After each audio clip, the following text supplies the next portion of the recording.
Au peuple des États-Unis d'Amérique.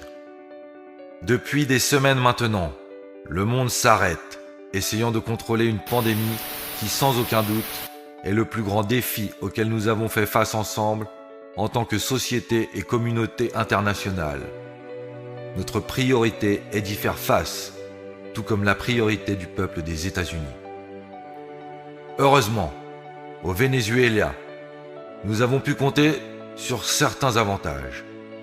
Nous avons pris très tôt des mesures de distanciation sociale et nous avons amplifié le dépistage en nous appuyant sur notre système de santé public et gratuit qui compte des médecins dans tout le pays avec ce que nous appelons la famille. Nous nous appuyons également sur les précieuses organisations communautaires pour contribuer à la sensibilisation sociale et soutenir les secteurs les plus vulnérables.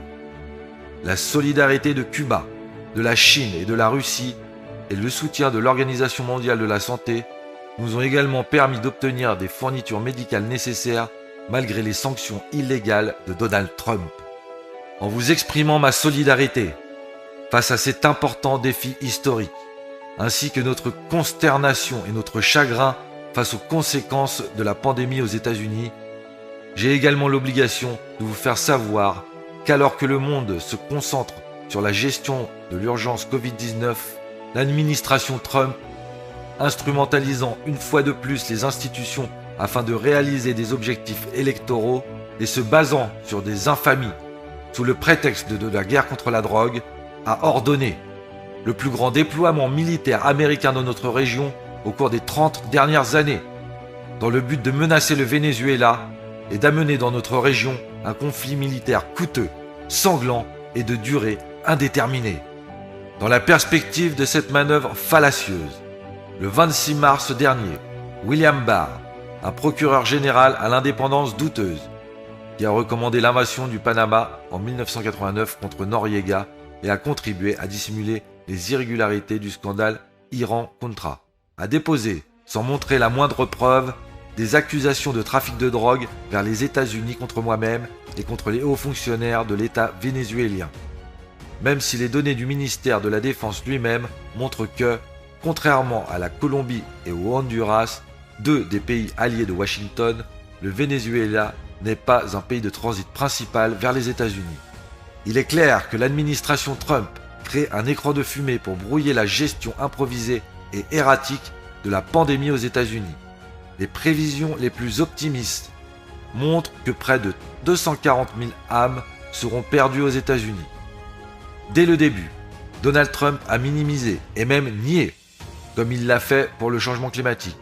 Aujourd'hui, la crise aux États-Unis s'aggrave simplement parce que, bien qu'il en ait les moyens, il n'est pas disposé à transformer le système de santé pour donner la priorité aux soins complets pour la population au lieu de la médecine privée à but lucratif, des compagnies d'assurance et de l'industrie pharmaceutique. Au Venezuela, nous ne voulons pas d'un conflit armé dans notre région. Nous voulons des relations fraternelles de coopération, d'échange et de respect.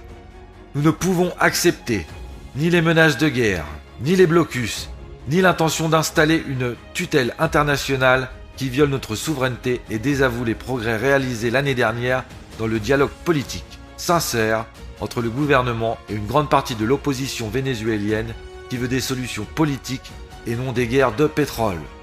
Compte tenu de ce qui précède, j'appelle le peuple des États-Unis à mettre un terme à cette folie, à demander des comptes à vos fonctionnaires et à les obliger à concentrer leur attention et leurs ressources sur la lutte urgente contre la pandémie.